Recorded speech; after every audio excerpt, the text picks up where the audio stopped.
Well, most retirees worry about the same thing. Is my travel, my lifestyle, what I have planned for the future going to work in the upcoming year? So, today we're going to go over how to plan your 2026 framework to make sure that it's sustainable and achievable. And we're going to keep the financial part to the very end because it's sort of the glue that holds everything together. Yes, and before we talk about the financial aspect of it, there are two other items that we wanted to cover. The first one is the lifestyle that you are envisioning to yourself. The second one, everything related to travel and some of the items that we are going to be doing ourselves. And at the end, the financial aspect, because as you know, money matters. That's right. So, we're going to start with lifestyle readiness. And what do I mean by lifestyle readiness? It's really starting to picture what you envision for the upcoming year. How do you want to be spending your time? What is going to be bringing you joy? And what do you really want to focus on? The other one, at which pace you want to do this lifestyle? Is it something that is really fast? Is it something that is going to be slow? It's everything like in between. How do you want to see that? Yeah, and in our case, it's all about building a routine. We talked about this in a previous video where we feel like we really need to have a little bit more structure, a little bit more routine in our life. And so, what does that entitle? Does that entitle joining a gym? Does that entail joining different groups or going back to school to learn something educational, things like this? So, you have to start looking at your lifestyle and how much potentially that's going to cost, because whatever you decide to do probably is going to cost you some sort of money at the end of the day. Yes, but it is not only about money. It's also about time. That time that we do spend with each other, and it's 365 days per year, 24 hours a day. You might need some time to yourself. So you have to factor that as well. Yeah, and that's something that we're looking at doing next year. And we're going over these steps with you guys, but this is actually something that we put into practice. So we're looking towards 2026, and we've decided that perhaps maybe after spending a year and a half together full time, we're going to take two separate individual little vacations. So we need to plan for that in the future. Let's talk about the travel strategy for 2026 and some of the things that we wanted to do. Yeah, travel is expensive, as we all know. And Jean and I are traveling full time. So we completely understand the cash that's required to do it. However, there are a lot of tips and tricks and strategies that we employ that we think perhaps you should also look into in order to offset some of those costs. Yeah, and some of those things that we always take into consideration is which part of the world you are going to be traveling. Maybe, you say, you know what, I'm not going to be traveling overseas. However, if you want to travel to another city or another town, it is basically the same approach. I mean, with the money being a bit different, but it does apply to anywhere they want to go. Yeah. And in retirement, the key here for all of us, for a lot of us, is time. Retirement brings with it time flexibility. So you can really start planning your travel around times of the year that might be slightly less expensive. You don't have to go to Europe in the height of summer when everybody else is traveling over school vacations. You can kind of offset on shoulder seasons, save some money. You can slow your pace down. You don't have to travel in a 1 week or a 2 week period. You can take your time, and slowing down is going to, at the end of the day, save you money for the most part. But I guess the really good approach is using us as guinea pigs so you can see how we are doing and learning from our mistakes. What are we going to do in 2026? Well, so how we really start off planning our travel is we build in anchor points. So we decide we want to be, generally, those anchor points for us are going to be back in Brazil and back in Canada. When do we want to be home with our families visiting? And once we have those dates established, then we can kind of move around the world and see where else we're going to fit in. And we generally fit in a mix of low cost of living countries and high cost of living countries, because let's face it, we want to see everything. But we have to do it in a financially responsible way. Yeah, and the financially responsible way is we are starting 2026 in Southeast Asia. That's where we are now. We are now in Laos recording this video from Vientiane. Yeah. But we are going to go back to Thailand for December, but comes January 2026, we plan to stay in Southeast Asia. Why? Because we know that the cost of living here is going to be less expensive, which will allow us moving forward to spend a little bit more. Yeah, that little bit more is probably going to be spent back in Canada, visiting friends and family there. After which we move back to a lower cost of living country, right? We're going back to Brazil and South America. It's kind of how we plan it. And we really do utilize points and miles to offset these larger travel expenses. Even now, in this hotel that we're staying in, we're using points to pay for it because it's actually cheaper to buy those points and stay here than it is to pay cash. We get into all of that in other videos, but just as an example. And the rationale behind we started even before we retired early, which is getting points and miles to offset the cost that we are having now. Those points and miles that Christian was talking about, we did acquire them over the years.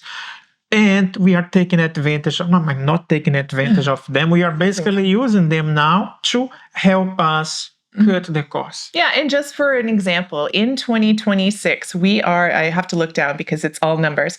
We have already booked 4 business class flights. So really 8 because it's 2 each, but 4 segments all in business class. We have used 437,000 points and spent only $693 in taxes and fees. So it's just an example of how points and miles can really offset travel costs, because we would rather be out of pocket $700 versus the ticket price of these would have been $21,000. So you could definitely use fewer points if you were traveling economy, but in our opinion, the flight is also part of your experience, and we enjoy business class to arrive rested and ready to go. Yes. But that segues nicely into the third part of planning for 2026, the financial part.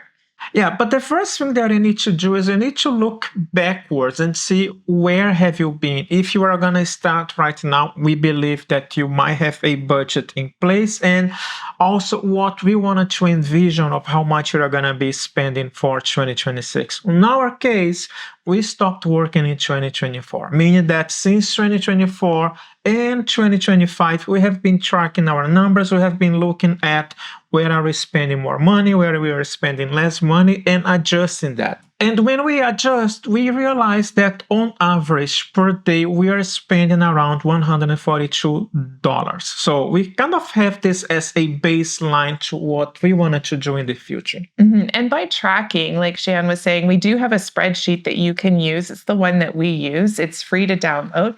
But we were able to identify our top 3 categories where we spend the most money. The first one is accommodation. And we spend 30% of our budget on a place to live, which isn't outrageous when you think back to how much a mortgage may cost you. Our next one is eating out. We like to eat out. It's a form of entertainment almost for us, and that's 23% of our budget.